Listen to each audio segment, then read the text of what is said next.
Welcome to my YouTube channel. My name is Otoma Edje. This is what we call OTV. This is the second season, the 12th episode. We're very honored today to have Mr. John Lusk, who is an evangelist in the Des Moines church. He's been there about 2 years so far, moved from Denver, and he's been in the ministry for, I believe, about 33 years. So I think we're definitely going to get some great meat today that can definitely inspire us in our ministries and our Christian walk. So just to start out, John, can you please share just how you became a disciple, how God brought you into his kingdom?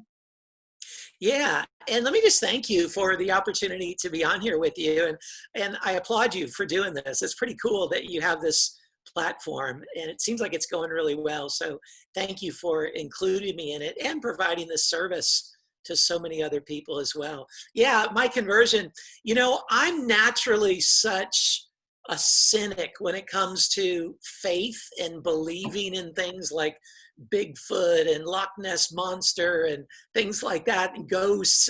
Sometimes I'm like shocked that I'm even a Christian, to be honest. But I was an atheist, and I was an atheist much of my life, from when I was like teenager on up into college.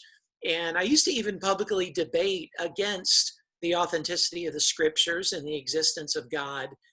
But in the back of my mind, I would kind of wonder, when I'd look up at a sunset or something, I'd wonder, is there some absolute truth out there by which all men should live? And so that was in the back of my mind. So I was an engineer. I was taking engineering courses at Louisiana State University. Go Tigers. And I started to take some electives. For my electives, I started taking some philosophy and comparative religion courses because I was just curious what was out there. And I really was connecting the most with Buddhism, to be honest, and was just kind of searching to see what was true. Then I went to Air Force Field Training Camp, which is like, to prepare you for being an officer. I was in Air Force ROTC on scholarship. And there I met this girl who presented herself as really a strong Christian. And she was cool, though. Like, in my mind, she wasn't one of those crazy ones, She was cool, and I liked her. And that really kind of opened my heart, and I liked her example. So I started asking her more and more about Christianity. And because my heart was open to her, and she had some really good answers, it started to make sense. And it was the first time she had me open up and showed me some verses in John. It was the first time I looked at the Bible with really kind of an open, searching heart. And Jesus' words were strikingly different from all the other comparative religion courses and books that I'd read. Very different. And so I read more and more, and then I really started to believe. And so when I went back to LSU, I went to knock on this guy's doors. These guys had invited me to Bible study for years. And I was always like, get the blank out of here. Okay. I was not open. So I knocked on their door, and I'm like, hey, do you still have that Bible study? And they're like, yeah. And I said, can I come? They were shocked. I said, can I come? I said, yeah, it's Thursdays at 7. So I said, okay. I went back to my room, and then they knocked on my door, and they're like, what happened? So I told them, kind of what had gone on in my heart. I went to the Bible study, started studying the Bible with them. And 2 weeks later, I was baptized into Christ. It was September, right at the fall semester, start of fall semester, September 16th, 1983. And awesome. That was. What state was that? That was in Louisiana or where? Yes, LSU, Louisiana State University. Got it. That's awesome.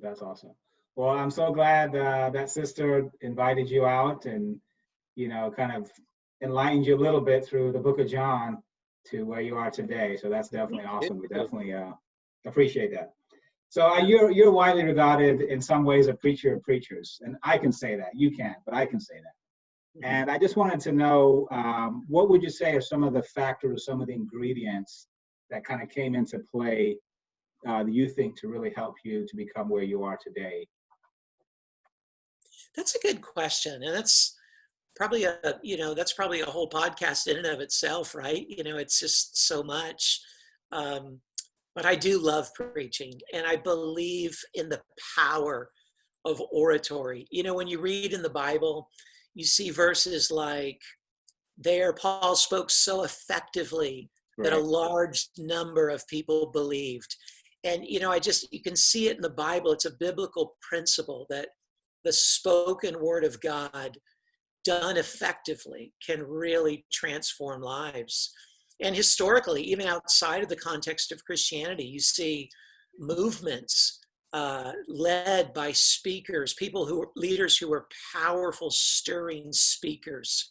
Mhm. So I've always believed in the power of oratory. My dad was a three-star admiral in the military, and he testified before Congress on a very regular basis.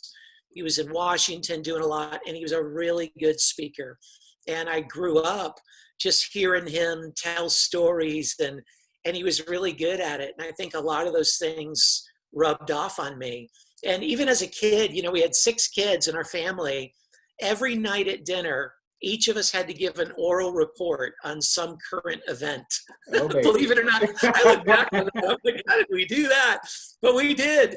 And so, you know, every night, each of us are doing oral reports. So just from a young age, my dad was really grooming me to speak. And so I think I was really the beneficiary of some great example and great opportunity there. But then when I became a Christian, shortly after becoming a Christian, I graduated in engineering, and I went to theology school, and I got a master's in theology, and I took several courses in preaching. And so I learned from a structural, classical standpoint a lot about public speaking and preaching.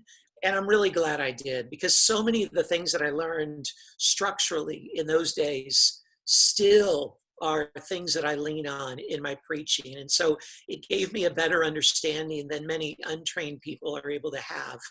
And then I loved it so much that I just started really studying other preachers, and I wanted to imitate them. And I would look at the way they'd stand, and the way they'd move their eyes, and the way they'd move their hands, and the way they'd deliver a point. And Right. I just wanted to imitate the ones who are effective, and I still work on that. And then I learned also in grad school the power of preparation. And Okay. so honestly, I work really hard and spend a lot of time preparing my messages. And what they used to say in grad school is they'd say, okay, if you have a congregation of 100 members and you preach for 30 minutes, that's 50 man hours that Right. are being devoted to that message. And they asked the question, how much preparation is that worth to you? Mm. 50 man hours. And it really got me thinking from an early age in the ministry, even before I was in the ministry, just when I was in grad school, that wow, people's time is precious, and I'm not going to wing it. I have so many friends that over the years would take great pride in, oh man, I just winged it. Oh man, you know, I let the Holy Spirit speak through me. And I honestly, I really disrespected that. And I still do. And I'm like, that's just not fair to God and to the people. Of course, we want to lean on the Holy Spirit, and of course, the powers in the scriptures, but the better prepared we are, the more effective we're going to be. And so I do spend a lot of time in preparation. And so I think all those things, the passion for it, early upbringing, being classically trained in grad school, great role models imitating from, and then just really working hard at it. I think those things have helped me. I think I was listening to Rob Skinner's podcast, and I think you mentioned that you try to craft points in a certain way that they're memorable and sticky and so forth. And I guess what I'm getting at is there's many aspects I think that you looked at to really make sure that your messages are excellent. Can you share just a little bit about that briefly? Yeah, that's a really good question. Connection is everything. It's all about connection, and your ability to connect emotionally and contextually with the audience is everything. And so, you know, I think it's really important when you're sharing and talking, to share vulnerable stories and to share real life examples, and to try to connect with what people are thinking, and not just teach, but connect. And then when you're conveying a message, it's really important to be able to put a handle on it. One of my professors used to say that all the time. He's like, brethren, and that's how he would talk, brethren. He's like, when you prepare a message, you got to put a handle on it so people can carry it with them. And so from the title of the message, I want that to be memorable. Each of the main points, if I have multiple points, I want them to be memorable. And then within every lesson, I'll typically have at least one or two what I call sticky statements. And a sticky statement is one that I'll spend a lot of time trying to craft so it's catchy and memorable. And they're the kind of statements that if you're reading a book, they're going to put in a big square, in the middle of the text, like they're going to make it in a bigger font because it stands out. And so I'm not kidding, sometimes I'll spend an hour just trying to craft a sticky statement to be one that really, it clicks, it rhymes, it's got a good rhythm and a good meter, uses a similar consonant or similar number of syllables in the key words just to make it really stick. And so I love doing that. And matter of fact, I was just working on the sermon today and was working on my sticky statement. And now that I'm doing everything online, when I make a sticky statement like that, I have it pop up on the video screen behind me just so people can see it. And I do that when I'm, in an audience too, and I have a screen behind me. But it's funny, you'll notice when you do that, so many people pull out their phones in an audience and start taking pictures, or, if I'm with them, I can see them writing down the sticky statement. And I'm glad because it's something that kind of captures the essence of that whole point, that whole thought that I was presenting. Mm-hmm. No, that's awesome. I think, I think probably from your engineering days and the way that you were raised, I think you definitely go for excellence in everything you do. And that definitely shows. So I know obviously you've been in Des Moines for a couple of years now. I think being a good minister is obviously not just the preaching, I think definitely building the ministry too. So I just wanted to know, what are some of the things that you focused on in building the ministry in Des Moines? Yeah, that's a good question. It was really different for us, to be honest. And the difference was the appeal and why we came here. We've been in leading large churches for quite a while. And, all over the world, in Asia, as well as throughout the States, larger congregations up to over 1,000 people. And so coming here was the smallest church that I was ministering to since the very first church in Sacramento. Okay. There's like 70 members, and it was just so small and so different. So it was different. I'd been working through staff, like my ministry had been full-time staff for years. And now my ministry is the people themselves. So I'm kind of doing what I was training other people to do all those years. And it's really different. It's like going from being a principal to being a teacher. So it's a lot more raw in a sense. Yeah. In a good more way. hands-on. Yeah. And that's what was refreshing. I got tired of all the political layers and complexities of a large church, and I wanted to just connect with the people. So when we came here, our strategy first, and it's always this, is just preach Jesus, lift up Jesus. Mm-hmm. We had older members, younger members, some from campus ministry background, some from a strong Church of Christ background. And we know that the common denominator that draws everyone together is Jesus. Mm-hmm. Jesus, and a firm conviction on Jesus, disarms the defensive, and it really empowers me to have a platform to preach hardline things in the future. So mm-hmm. I just all I did, and still am, just preaching about Jesus. I mean, but for the first 6 months, it literally was only about Jesus. That was first and foremost in terms of a preaching standpoint. And then the church here, because of its location and stuff, unfortunately, we had and still have so many move outs. And we had in a 2-year period. Oh, yes, I know the Cheryl's, the Wrights, and I'm sure probably others too, but yeah. In Denver, so many people moved to Denver. We benefited from an influx of people. In Des Moines, over 2 years, we had lost 1/3 of our members to being moved out and half of our leaders. And so there'd been so much transition of leadership and relationship and so much uprooting that we thought, okay, we really need to connect with people and need to raise up new leaders. So we really focused on leadership from the core group, which is 3 other couples, to our Bible Talk leader group. And still work very hard at raising up those leaders. And God's blessed us. We've increased our leaders by 50%, which is really good. And then we also wanted to connect with all the people. So I got with each of the men in the church. My wife got with each of the women in the church just to get to know them and give them an inspirational talk. That's and awesome. We still try to connect. We still periodically go to all the house churches or all the Bible talks. Even during COVID, we're joining them all on Zoom periodically because we want to build up the leaders, but also connect with the people. And so that's what we're striving to do, is build up the leaders, connect with the people. And with the leaders, we delegate and relegate their groups to them and really want to empower them and practice deferential leadership, that once they have a group, we let them do their thing. They're responsible. That's really helped us during this COVID time, because we're not able to meet all together.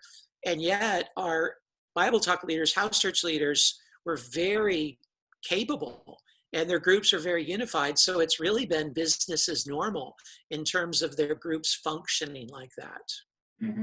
So you kind of answered a little of the question that I had next, as far as keeping the group close and tight, which is kind of like what you just mentioned, as far as going to the different groups and really being personable and these kinds of things. But I think specifically right now with, a lot of the racial matters that are going on around the world, and obviously as well as COVID, are there any other things you can state that you're doing? And I guess I'll tailor it more towards the racial matters right now. Maybe what are some of the things you were doing kind of in reference to that? Yeah. And you know what? It's interesting because there was a connection between the two in a way that I'm going to mention here. I typically, I do a lot of series when I preach. I do a lot of preaching in series, and I never want to interrupt a series. But when COVID hit, I felt like I needed to interrupt the series to address the uncertainty that people were feeling. And so I did a few lessons on COVID. And so then that came across really well.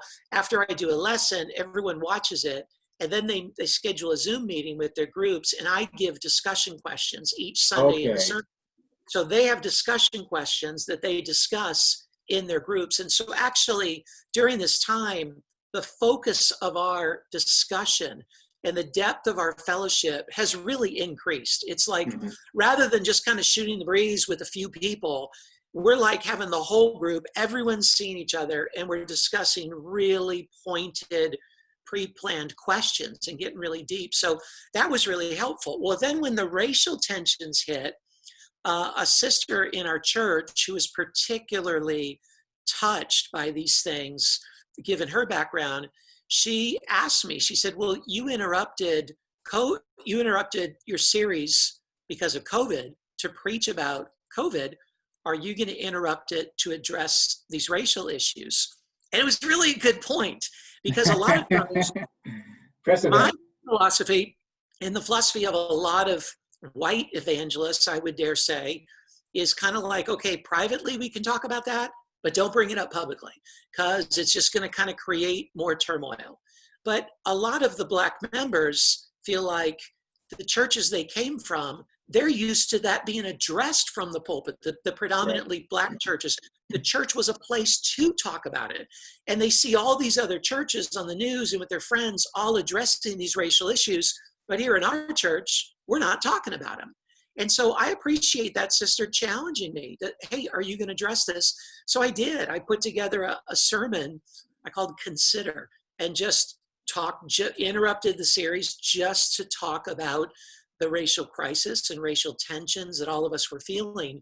And it was really well received. There's been other churches where the whole church has watched that lesson, and there's questions in it as well. And so at the end, everyone's meeting in their Zoom groups, and they're answering these questions all about race. And so they're having really good, open, pointed discussions. Some went great, some kind of blew up, all right? But it's all good. And then we scheduled 2 midweeks just on this topic. We brought in Kevin and Trey Holland from Los Angeles, a Black couple in the ministry there. And they used to lead the church in Detroit many years ago. Yeah. And so they were our guest speakers. and led a discussion on this for our whole church in a Zoom meeting. And then we did another one that we called Untold Stories from my autobiography. Yes, so biography. So we think, had didn't you do something similar in Denver when you were there? We did. We had started, not just us, but our leadership team started a diversity group. And that diversity group evolved to the point that we had special devotionals, but they evolved to where they would have these periodic untold stories nights. That's where we got the idea. So we kind of helped start the group, but then we got that idea from the group after we left.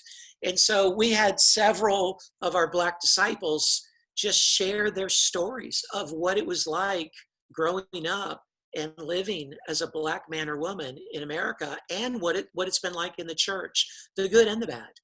And that was incredibly stirring. And right now we're putting together a squad team, a diversity focused team. Right now, literally, I sent out an email to the church 10 days ago or a week ago and said, you have 10 days, please give me your nominations of who you would like to be in this group to help discuss Black, white, racial issues. In the future, we may expand it to Latinos or Asians or other issues, that generational issues, things that may come up. But right now, we're focusing it on the pertinent topic of Black, white issues. So I'm gathering these names, and we're going to put together a group and be able to have this as a ministry to help strengthen the church in this regard. Mm-hmm. Great stuff. Great stuff. Definitely very much needed. So I'm sure you've raised up evangelists over the years, as you've been in the ministry 33 years.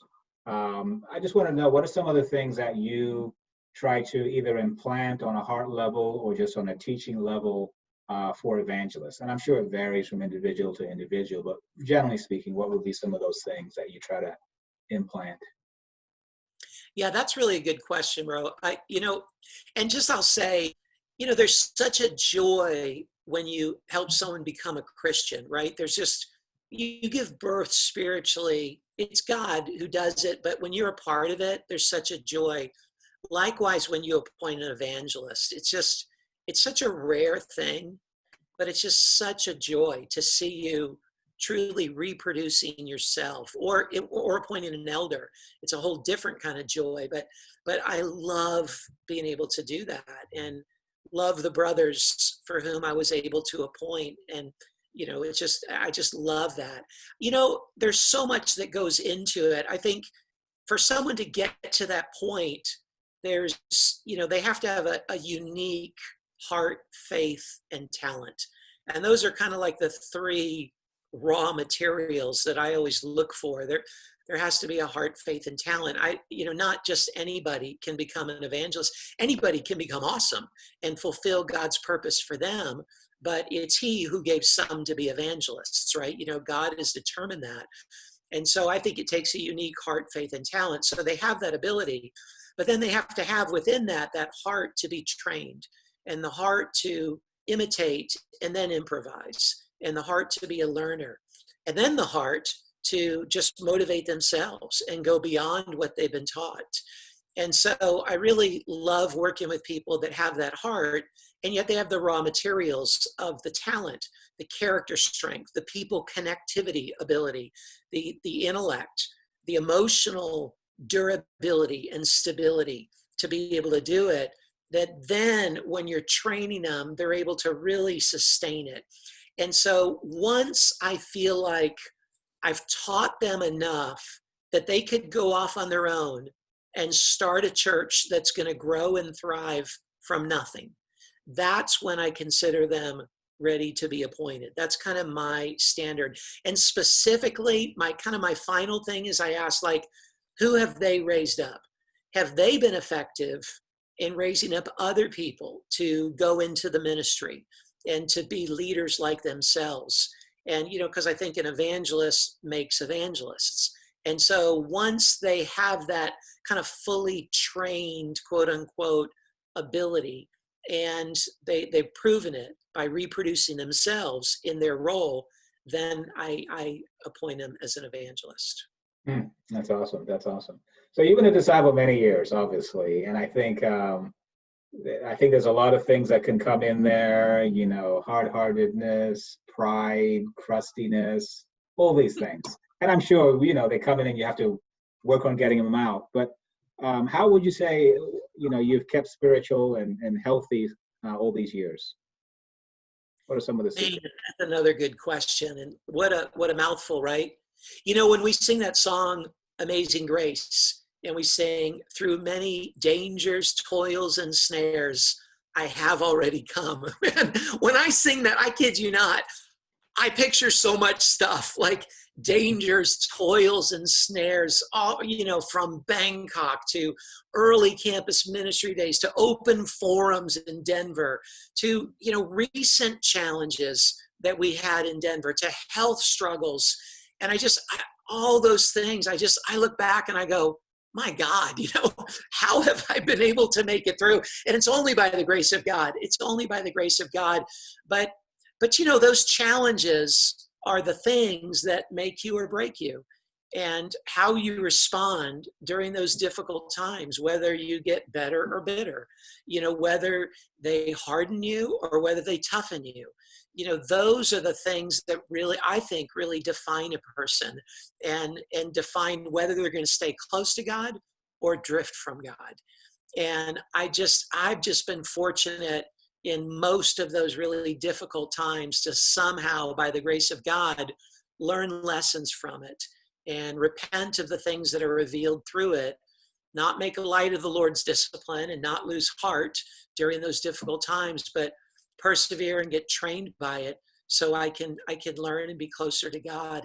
And so I think how you handle those adversities and challenges really make all the difference. And for me, it's been really tough and it's still tough. It's not like you ever arrive. There's not a tenure in terms of your spirituality. You know, it's like a constant pursuit of God. But, you know, knock on wood, I want to keep growing and changing and learning, persevering through those challenges till Jesus comes or I go and meet him. Yeah, I guess I'll add a little bit question to that. So I think that yeah, definitely the challenges come and they could either knock us off spiritually and we could just tank, you know, and no longer be disciples, so to speak. But what's your like daily routine that, you know, obviously you have your quiet time, but you know, I guess how do you go about your Bible study that has helped you to have a soft heart all these years? What would you say? That's a good point. Yeah. Yeah. You know, it's funny with the quiet time because there were years that I did a quiet time just out of tradition and obligation. And it became just kind of like I didn't feel like I was being spiritual unless I had a quiet time. And I got it was good that I had a discipline to do it. But a relationship with God and staying soft and close to God is so much more than a quiet time. And so, one of the, you know, I have always really strived and still strive to have great quiet times and great times to connect with God. I read through the Bible a lot. You know, right now, this year, I decided it's going to be another one of those years that I read through the entire Bible. Every few years, I do that. I'm on, I don't know, my umpteenth time of reading through the scriptures. And each day I take little notes on the passage that I'm reading. I find if I write something out, even if it's short, just one thought for the day, one little nugget that I can put a handle on and carry with me throughout the day, then I benefit from it. It gets my heart soft. And I try in that nugget to have something that cuts me, something that challenges me, or something that gets me, you know, moved in my heart. So each day I really try to use that scalpel of the word, that sword, to cut my heart in some way, shape, or form to keep me soft. That's my greatest hope.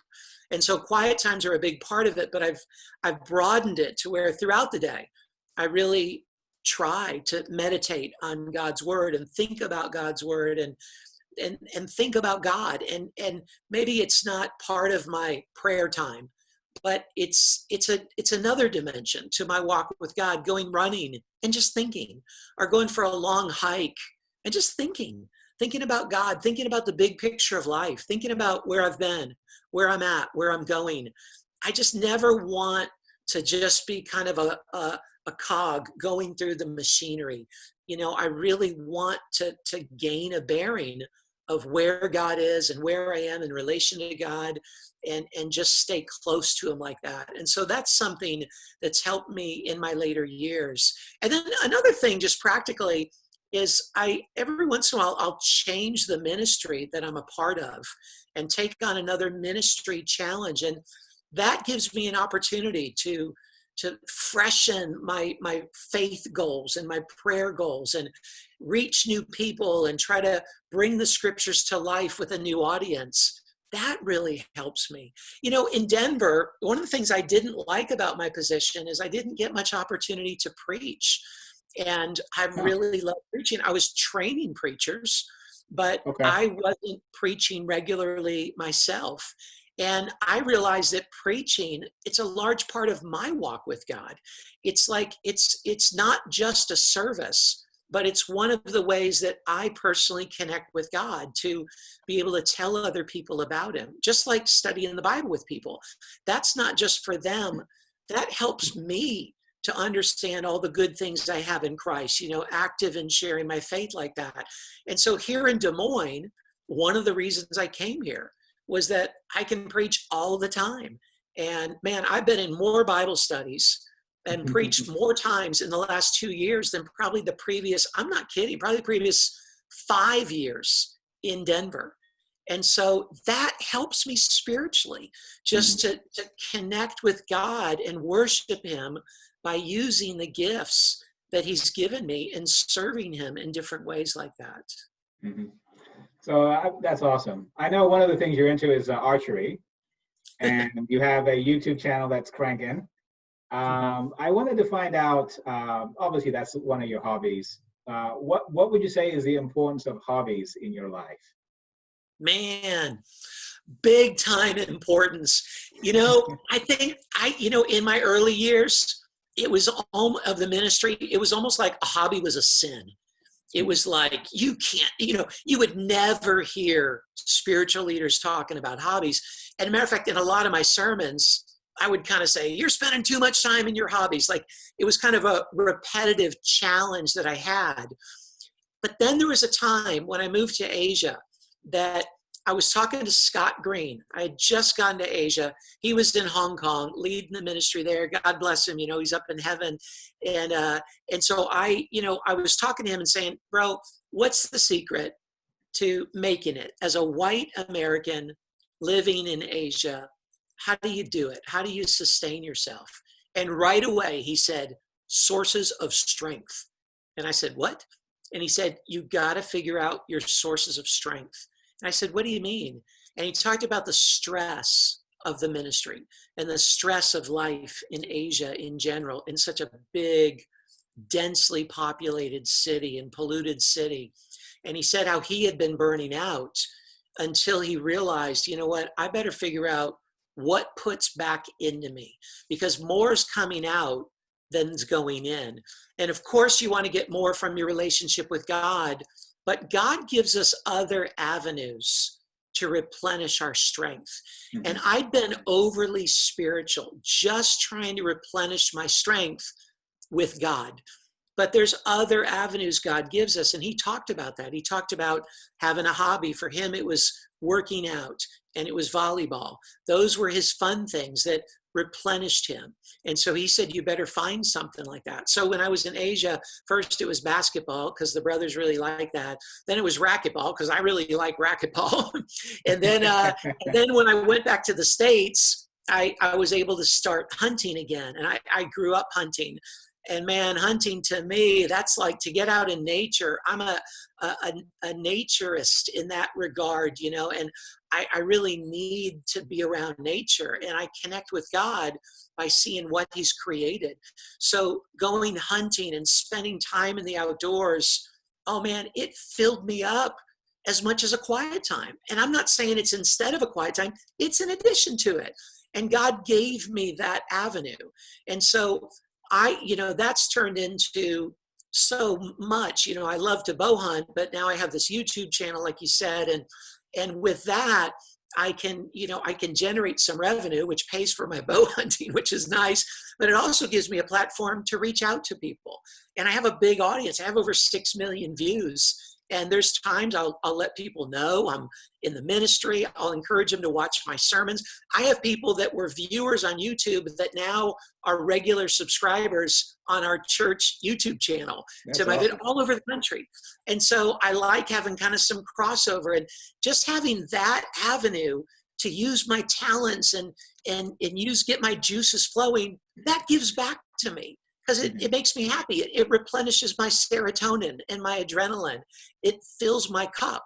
And so I encourage my members, the members of the church, brothers and sisters, all of them, you got to have a hobby. Like, you got to have something in addition to God, in addition to your family. You could do it with your family if you want, but you got to have something that floats your boat, that fills your cup.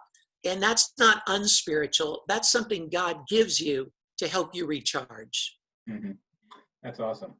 I think for me, it's probably remote control cars. I need to get one. And I love reading. So that's awesome. That's good. But it's good to get permission from you that it's A-okay. Just don't overdo it. Just don't overdo it, but definitely make sure you have a hobby. So I know, obviously, you've been in the South many years, as we stated. What are some of your most memorable experiences from Sacramento to being in Asia to the U.S.? What would you say are some of your most memorable experiences? That's good. I think probably, and there's a lot of things, right? But probably in each place we've lived, there's like a miracle story or a miracle event that happened that when I think of that era of my life, that's kind of my smooth stone from that era. David picked up these smooth stones, 5 stones with which he could slay Goliath. And I think sometimes the miracles we've seen are those smooth stones that they build our faith. Blessings from the past are stepping stones towards greater blessings in the future because they build our faith. And so when I think back, like you mentioned Sacramento, I think of Sacramento. Man, the church grew like gangbusters. We went from 53 to 120 in 7 months. I mean, the church we just baptized people like crazy. And man, it was so refreshing. I look back on that time and going, wow, that was a time that God just brought in so many people. Mm-hmm. Or I think of St. Louis. Wow, there was we set this goal of seeing 40 baptisms in 40 days. The church was like 200 members. It was like unbelievable. And we did it, by the grace of God. The 40th day, this last guy was baptized at midnight. And I look back and go, what a miracle. Just amazing. And sometimes it's like a compilation like that, a goal reached of baptisms. Sometimes it's just one instance, the story of, and it's too long to explain, but the story of one individual and how something happened that was such a clear-cut, God interventive miracle that I hang my hat on that one and go, that's the Red Sea parting for me.